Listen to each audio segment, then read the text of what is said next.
Kadangi depresijos kamuojamas žmogus pats savo padėti nenori, tai labai dažnu atveju juo ima rūpintis jį supantys žmonės.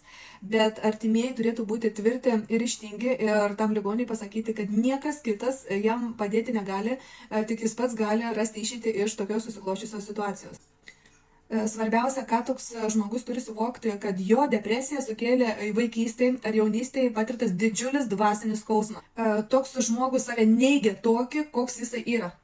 Jeigu vaikystėje patirta skriauda buvo susijęs su atstumimu, tai dar nereiškia, kad tie tėvai to vaiko nemylėjo. Greičiausiai buvo taip, kad vienas iš tėvų pats buvo patyręs tą atstumimo jausmą ir tą skriaudą, aišku, iki šiol jaučia. Tai pirmas žingsnis link geresnės savijautos ir būtų, kad atjauta ir atleidimas tam tėvui. Antras žingsnis būtų atleisti savo pačiam už pyktį vienam iš tėvų ir atskleisti savo išgyvenimus, tik aišku, nieko nekaltinant. Trečiasis žingsnis būtų išmokti pripažinti savo vertę, o jeigu vienam padaryti yra sunku, tai galite paprašyti kitų žmonių pagalbos. Well, you only need the light when it's burning low. Only miss the sun when it starts to snow. Only know you love her when you let her go. Only know you for now when you're feeling low.